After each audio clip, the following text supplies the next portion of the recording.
자, 우리 함께 인사하겠습니다. 옆에 있는 분에게 아무것도 염려하지 마세요. 이렇게 인사하겠습니다. 그 뒤에 하나 덧붙여야 됩니다. 뭐냐면 별거 아닙니다 라고 한 번 더 인사해 주세요. 우리가 사실 살아가면서 별거 아닌 거 가지고 굉장히 많이 근심하고 염려할 때가 있습니다. 시간이 지나고 보면 별것도 아니었는데 왜 그때는 그렇게 힘들었는지, 지금 우리가 주 안에 있으면 그런 근심과 걱정도 다 이겨낼 수 있을 것 같습니다. 자, 한 번 더 인사하겠습니다. 지적과 원망 대신에 칭찬과 감사로 하나님의 만복을 향유하세요. 자, 오늘은 베드로가 정신이 들어 다른 곳으로 가니라 라는 제목으로 하나님 말씀 전하겠습니다. 보통 계절은 4계절이 있습니다. 봄, 여름, 가을, 겨울 이렇게 4계절이 있지만 한의학에서는 계절을 하나 더 추가를 합니다. 여름하고 가을 사이에 계절을 하나 더 추가를 하는데 그 계절의 이름이 장하라고 하는 계절입니다. 주로 늦여름 그리고 초가을 사이에 그 시기를 말하고 있는데, 이 시기는 농사에서 굉장히 중요한 시기입니다. 이 시기를 지나지 않으면 모든 열매들이 풋열매가 되거나 풋과일로 멈출 수밖에 없습니다. 봄에 생명이 움트기 시작하고 여름 내내 크기와 길이가 마음껏 자라게 되죠. 식물이든지 모든 열매든지 대부분이 그렇게 마음껏 자라가게 됩니다. 그러다가 장하의 계절이 되면 어떤 일이 진행이 되냐?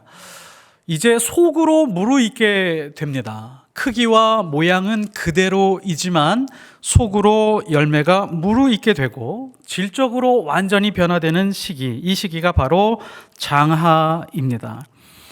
장하의 계절이 없이는 나무의 열매가 무르익을 수 없게 되고 열매가 열매답지 못하게 됩니다. 사도 바울이라고 하는 사람이 있었는데, 이 사람이 13년 동안 사람들과 접촉하지 않고 고향에 가서 칩거를 하고 있었습니다. 이때가 사도 바울의 장하의 시기라고 할 수 있습니다. 이 시기를 지나게 되면서 바울은 먹고 마시던지 주님의 영광을 위해서 살겠노라 라고 그렇게 무르익어가는 그런 시기였습니다. 나는 오로지 예수 그리스도와 십자가 부활만 붙들고 복음을 전하겠다 라고 하는 그런 결심이 다져지던 시기였습니다.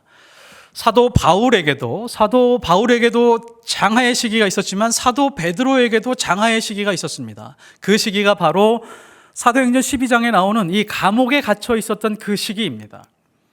감옥에서 죽을 위기에 처해 있었죠. 지금 야고보가 죽었기 때문에 베드로도 분명히 죽을 것입니다. 그 죽음의 위기 속에서 일주일 동안 있었던 이 시기는 장하의 시기였습니다. 이 시기를 지나면서 베드로는 완전히 질적으로 다른 베드로, 그리고 영적으로는 무르익어가는 그런 베드로가 되었었습니다. 우리는 우리의 인생을 살아가게 될 때 하루하루를 살아갑니다. 일주일 단위로, 한 달 단위로 살지 않고 하루하루를 살아갑니다. 하루는 낮과 밤으로 이루어져 있습니다. 아무 흠이 없던 낮이 흑암에 밀려서 온 세상이 어두워지게 되는 것은 이 낮이라고 하는 것이 잘못을 하거나 죄를 지어서일까요? 그렇지 않습니다. 잔잔하고 고요한 바다에 태풍이 휘몰아치는 것은 바다가 범죄했기 때문이 아닙니다. 여름에 초록으로 무성했던 나뭇잎이 겨울에 앙상한 가지가 되는 것은 나무가 나쁜 일을 했기 때문이 아닙니다. 모든 자연이 죽은 것처럼 혹독한 겨울을 지나는 것은 만물을 창조하신 하나님의 섭리입니다. 자연과 생명을 보존해가는 하나님이 가지신 하나님의 방법으로 진행되고 있는 것입니다. 우리 인생도 마찬가지죠. 우리 인생도 그런 굴곡들이 있습니다. 어떤 때는 낮과 같이 밝은 때가 있고 어떤 때는 밤과 같이 어두운 때가 있습니다. 어떤 때는 고요한 바다와 같이 잔잔할 때가 있고 어떤 때는 태풍이 휘몰아칠 때가 있습니다. 하나님은 세상의 모든 자연과 인생에게 장하의 시기를 주었습니다. 싱그러운 초목과 같을 때가 있고 앙상한 가지만 남아서 볼품이 없는 그런 모습일 때가 있습니다. 그러나 그때가 우리가 범죄했기 때문이 아닙니다. 우리의 인생을 이끌어 가시는 하나님의 특별한 섭리이기 때문입니다. 모든 사람이 똑같은 장하를 경험하지 않습니다. 어떤 사람은 길고 어떤 사람은 짧습니다. 어떤 사람은 바다처럼, 어떤 사람들은 나무처럼 다 개별적으로 다르게 하나님께서 섭리하시고 인도하시는 것입니다. 우리는 이 장하의 시기가 왔을 때 무엇을 해야 될까요? 장하의 시기가 왔을 때 우리는 하나님 앞에 엎드려서 기도해야 됩니다. 기도해야 된다고요? 압니다. 그러나 기도한다고 해서 하나님의 음성이 들리지 않습니다. 기도한다고 하더라도 눈앞에 뚜렷한 무언가가 보이지 않습니다. 기도한다라고 할지라도 내 손에 무언가 잡히지는 않습니다. 그런데 기도의 시간이 쌓여가면서 어느 순간 우리가 몸으로 체험하고 체득하는 것이 있습니다. 예수님이 보시는 것을 함께 보게 될 때가 있고, 예수님이 느끼고 있었던 것을 나도 느끼고 있구나라고 하면서 깨달을 때가 있습니다. 그때 마음이 기뻐집니다. 마음에 평안이 찾아옵니다. 그때 깨닫는 것이 있습니다. 그때 깨닫는 것은 눈으로 보는 것과 귀로 듣는 것보다도, 어떤 환상과 어떤 음성보다도 더 분명하고 확실하게 우리 안에 다가올 때가 있습니다. 사람이라고 하는 존재는 참 간사합니다. 눈으로 보여주면 믿겠다. 귀로 들려주면 믿겠다. 하나님이 살아계시면 내 귀에 음성을 들려줘라. 아니면 내 눈앞에 나타나줘라. 라고 그렇게 외치지만 실제로 음성을 들려주고 눈앞에 나타난다라고 할지라도 잘 안 믿는 존재가 인간입니다. 그런 사람들이 바로 이스라엘 백성이었죠. 광야에서 나라를 세우고 나라가 세워짐에도 불구하고 하나님이 계시다라고 하는 것을 알고 있음에도 불구하고 잘 믿지 않았던 것을 우리는 너무도 잘 알고 있습니다. 지난주에 우리는 하나님의 말씀을 이렇게 살폈습니다. 5절부터 12절까지를 살폈는데, 이 말씀은 교회의 기도가 시작되는 것을 괄호 열고, 그리고 교회의 기도가 마치는 것을 괄호 닫고 이렇게 살폈습니다. 근데 그 안에 두 개의 원소를 발견했는데, 교회의 기도를 통해서 하나님께서 베드로에게 특별한 응답을 주셨죠. 평안이라고 하는 것과 깨달음이라고 하는 그 응답을 주셨습니다.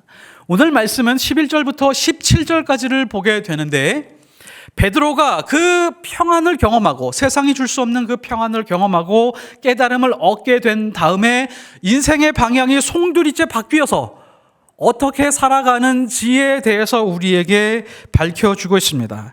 11절을 보면, 이제 베드로가 정신이 들어 이르되 내가 이제야 참으로 주께서 그의 천사를 보내어 하나님께서 하나님의 일을 이렇게 행하셨구나 라고 하는 것을 깨달았도다. 그리고 17절에 이 말을 전하라 하고 떠나 다른 곳으로 가니라.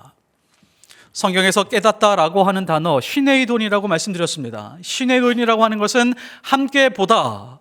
하나님의 자녀들은 예수님이 보는 것을 함께 보는 것, 그때 깨달음이 온다라고 말씀을 드렸습니다. 자, 그런데 우리는 지금 일어나고 있는 이 사건들에 대해서, 고난들에 대해서 보면서 지금은 예수님이 보는 것처럼 함께 보지 못하고, 시간이 한참 지나서 5년이나 10년 지나서 그때 2025년 10월 달에 있었던 그 고난이 하나님의 뜻이었구나, 나중에 시간차가 크게 발생한 다음에 깨달을 때가 있지만, 진짜 깨닫다라고 하는 것은 무엇이냐면, 지금 이 시간, 지금 이 자리에서 하나님이 보는 것을 나도 함께 보고, 하나님이 느끼는 것을 나도 함께 느끼는 것을, 그것을 바로 깨달았다라고 하는 것입니다. 지금 베드로가 지금 그렇게 하고 있습니다. 지금 이 모든 사건 속에서 하나님이 보시는 것을 보게 되고, 하나님이 알려주는 것을 알게 되었으며, 하나님이 느끼는 것을 느끼게 되었습니다.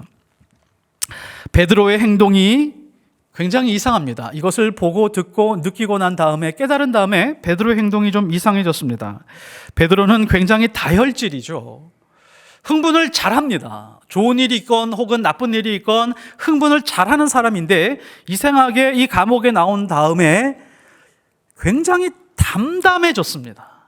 이 큰 일을 경험하면 교인들에게 가서 방방 뜨면서 하나님이 이렇게 일하셨습니다 라고 외칠 법도 한데, 담담하게 하나님이 어떻게 일하셨는지를 교인들에게 다 설명하고 난 다음에 그 자리를 떠납니다.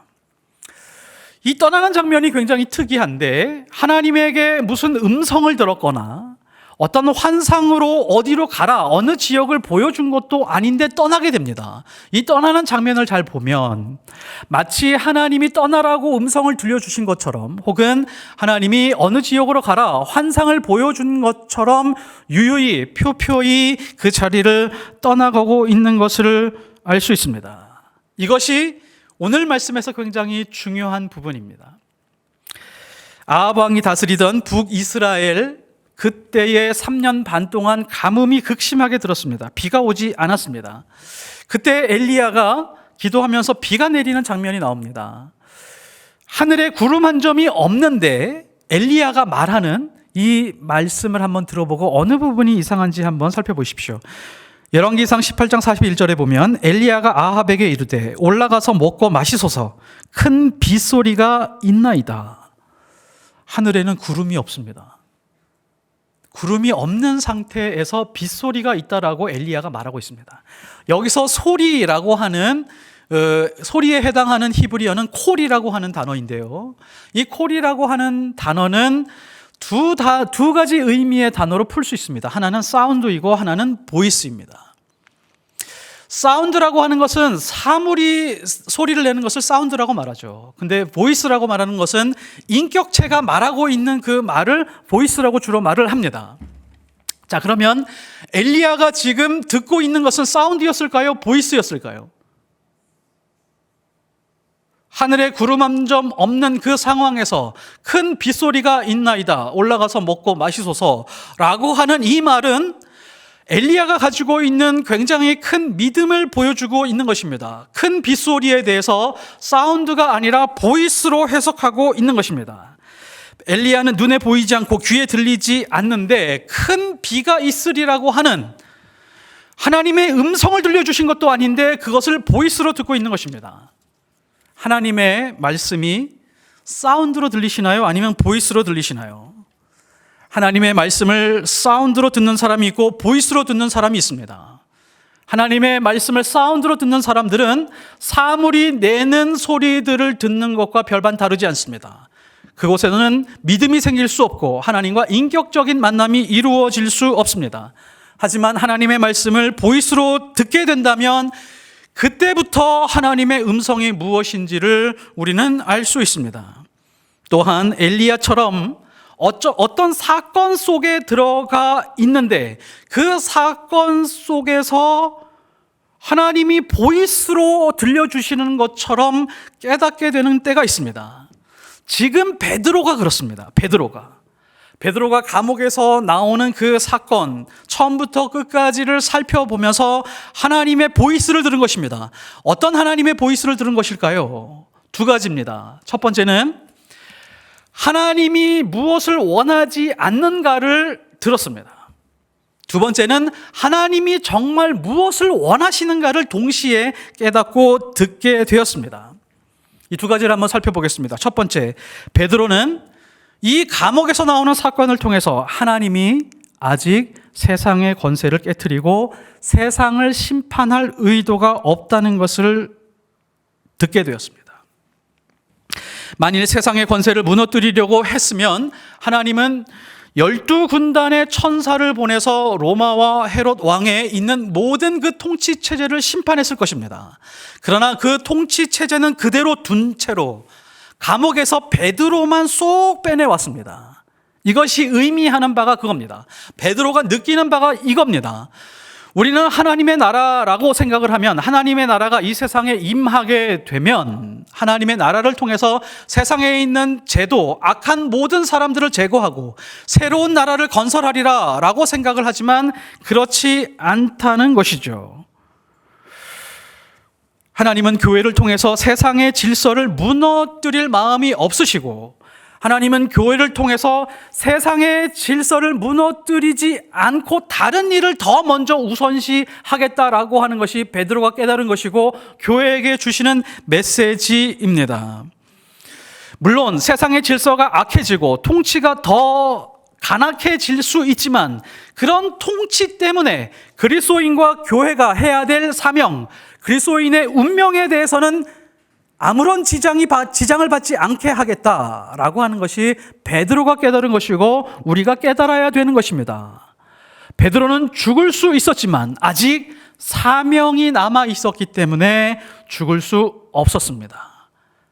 그리스도인은 언제 죽는다고요? 사명을 다하면 죽는 것이고 죽을 때가 사명을 다한 것입니다. 만일에 베드로가 이 사건을 잘못 해석했다면 이렇게 행동했을 것입니다. 감옥에 나온 이후에 3,000명, 5,000명 예수를 믿고 있는 많은 사람들을 다 모은 다음에 대규모 집회를 열었을 것입니다. 담대해졌거든요. 하나님이 나를 지킨다라고 하는 것을 확신했거든요. 이제 우리를 잡아가 봐라. 우리는 하나님께서 꺼내주실 것이다 라고 하는 그런 자신감과 확신을 가지고 아마 광장에서 대규모 집회를 열었을 것입니다. 일부 교인들은 하나님의 크신 능력에 의지하여 헤롯 왕의 재판과 억압된 통치를 저항하며 저항운동을 벌였을 수도 있습니다. 우리 한번 또 잡아가 보시지. 하나님이 베드로를 감옥에서 꺼낸 것처럼 우리도 꺼낼 거니까 우리는 담대하게 하나님을 외칠 거야 라고 그렇게 했을 텐데 그렇게 하지 않았습니다. 우리는 기적을 경험하면 이렇게 오해할 수 있습니다. 그런데 하나님은 그렇게 일하지 않으셨습니다. 하나님은 아직 세상의 기존 질서를 파괴할 마음이 없으셨던 것입니다. 그렇다면 하나님의 말씀이 강조하고 있는 것이 무엇일까요? 교회의 기도로 기적을 경험했으니까 이제 세상 한가운데로 나가서 사탄의 세력을 물리치고 회개하라 천국에 가까이 왔노라 라고 외치라고 하는 것이 아닙니다. 성경은 특별한 체험과 특별한 깨달음일수록 거창한 것을 계획하고 거창한 것을 추구하지 않았습니다. 그러니까 지금 이 자리에서 내가 할 일이 무엇인지를 분별하고 대수롭지 않은 일상에서 더 많이, 더 깊이, 더 진실하게 충실한 삶을 살아가는 것, 이것이 하나님이 원하시는 것입니다.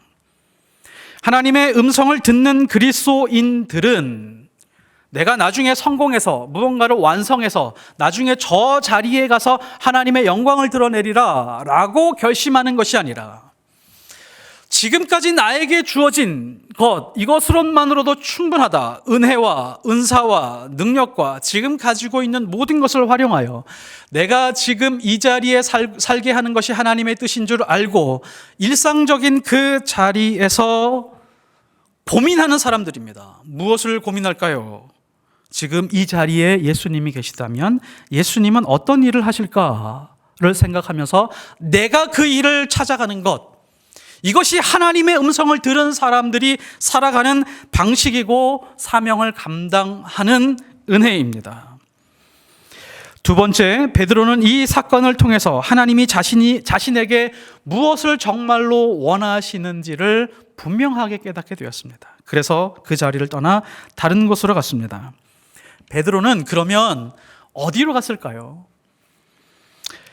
우리는 성경에서 베드로의 흔적을 찾을 수 있습니다. 갈라디아서 2장 11절에 보면 베드로가 안디옥을 지나간 것을 그 흔적을 발견할 수 있습니다. 안디옥을 지나갔습니다.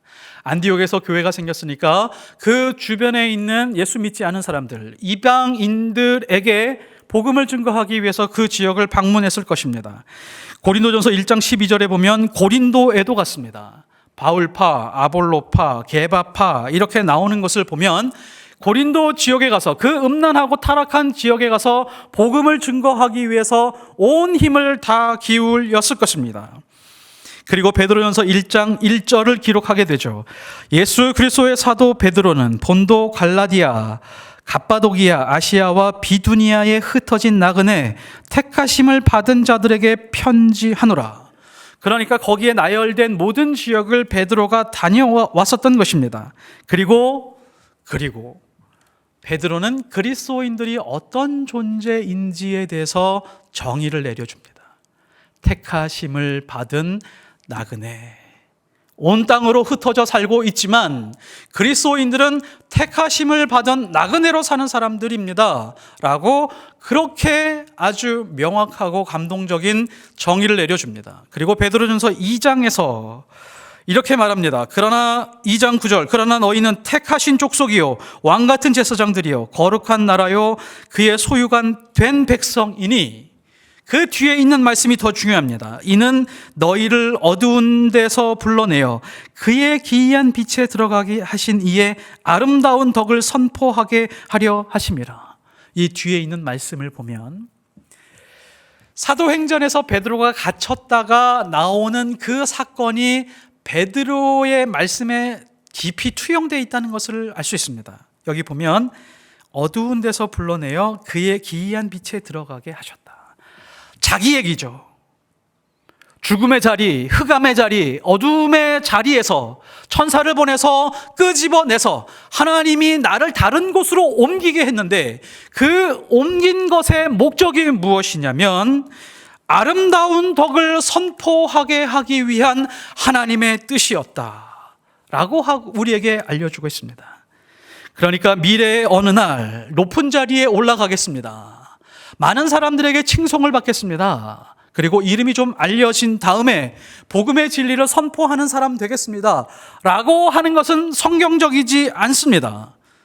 내가 지금 살아있는 지극히 평범한 일상 속에서 진리를 따르는 삶, 복음의 진리를 드러내는 삶, 이것이 하나님의 뜻입니다. 이런 삶이 왕같은 제사장이요 택하신 족속으로 사는 삶이요 거룩한 나라의 삶이요 그의 소유된 백성의 모습입니다. 그러므로 믿음이라는 이름으로 내가 살고 싶은 인생을 살아가고 내가 살고 싶은 인생을 쟁취하도록 만드는 것은 신앙이 아닙니다.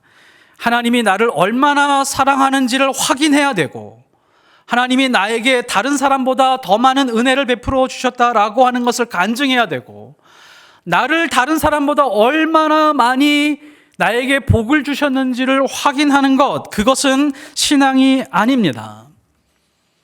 하나님은 내가 당하게 되는 희노애락, 그 모든 시간을 통하여 모든 불쌍한 영혼들에게 생명과 진리를 나누어 주기를 기뻐하시는 분이 바로 그 하나님이고 우리의 아버지이십니다. 우리의 존재와 인생을 불러 세워서 하나님의 사랑이 내 안에 어떻게 부어졌는지, 그리고 예수 그리스도의 십자가가 어떤 의미를 가지고 있는지, 성령은 지금 어떤 일을 하고 계신지를 드러내게 하고 싶으신 것, 그리고 그것이 나의 책임이다라고 하는 것을 깨닫고 살아가는 것, 이것이 바로 그리스도인의 인생이어야 됩니다. 그런 인생을 살아가다가 누군가 뺨을 때리면 맞겠습니다. 이런 삶을 살아가다가 핍박을 당하면 주의 십자가를 바라보면서 예배하겠습니다. 그래서 살아도 주를 위해서 살고 죽어도 주를 위해서 죽는 그런 삶을 살겠습니다 라고 주님 앞에 고백하는 자들, 그분들이 그리스도인들입니다. 우리는 인생의 마지막을 항상 염두에 두고 있습니다. 그래서 노년을 준비하고 있죠. 근데 이 세상에 살아가고 있는 모든 사람들, 모든 인생들은 노년이 되면 후회를 합니다. 많은 후회들이 있습니다. 내 인생이 정말 잘 살았을까? 내가 정말 살아온 것이 공허하고 이렇게 허무할 수 있을까? 라고 이렇게 고민할 때가 많이 있습니다. 안타까운 것들이 많이 남아 있게 되죠. 어떤 것들이 안타까우시고 어떤 것들이 안타까울까요? 가난하게 살았었던 것, 못 배운 것, 그런 거 아닙니다. 자식들을 정말 잘 키우고 싶어서 열심히 키웠는데 자식이 어려움 당하고 변변치 못하게 살고 있는 것, 그런 거 아닙니다. 내 생에 단 한 명이라도 더 주님을 알게 하지 못한 것, 그것이 진짜 안타까움으로 남아야 진짜 그리스도인으로 성공한 삶을 살아가고 있고 살아오신 것입니다. 세상에는 가장 큰 기적이 있습니다. 말기암에서 회복되는 것 아닙니다. 완전히 무너졌던 사업이 다시 일어나는 것도 아닙니다. 나같이 연약하고 부족한 사람을 불러서 엉터리 인생을 통하여 죽은 영혼들에게 생명과 은혜와 긍휼을 펼치시는 것, 이것이 세상에서 가장 큰 기적이고 이것보다 더 큰 기적이 없으며 이것보다도 더 큰 사명이 없습니다. 베드로에게 장하의 계절이 있었습니다. 바울에게도 있었고 베드로에게도 있었습니다. 바울과 베드로가 당하는 인생의 고난은 그 사람들이 잘못을 저질렀기 때문에 일어나는 그런 것들이 아닙니다. 하나님의 음성을 온몸으로 듣게 하기 위한 하나님의 섭리이고 하나님의 과정이었습니다. 베드로는 감옥에서 나오는 특별한 사건을 통해서 하나님이 정말 원하시는 것이 무엇인지를 들었고 하나님이 아직은 원하지 않은 것을 분별해낼 수 있었습니다. 그리고 예수님이 말씀하신 마지막 명령을 수행하기 위해서 자기 모든 인생을 다하여 표표히 떠나 예수 그리스도의 사명을 감당했습니다. 우리도 베드로와 같이 정신이 들어 깨닫고 지금 이 자리에서 하나님이 원하시는 것을 붙들고 하나님이 원하지 않는 것은 손대지 않으며 왕같은 제사장으로 택하신 족속으로 거룩한 나라로 주의 소유된 백성으로 살아가는 하나님의 자녀들이 되시기를 예수 그리스도 이름으로 축복합니다. 네, 기도하겠습니다. 하나님 아버지, 우리가 인생을 살아가면서 정말 하나님이 원하는 것이 무엇인지 원하지 않는 것이 무엇인지 분별하지 못할 때가 있습니다. 내가 원하는 거지만 하나님은 원하지 않는 건데 그거 붙들고 열심히 살아갈 때가 있습니다. 하나님, 우리가 살아가는 모든 사건들을 통하여 하나님이 원하는 것이 무엇인지, 아직은 하나님이 원하지 않는 것은 무엇인지를 분별하게 하시고 하나님이 원하시는 것을 붙들고 사명을 다하며 살아가는 주의 거룩한 백성들 될 수 있게 도와주옵소서. 감사드리며 예수 그리스도 이름으로 기도드렸습니다.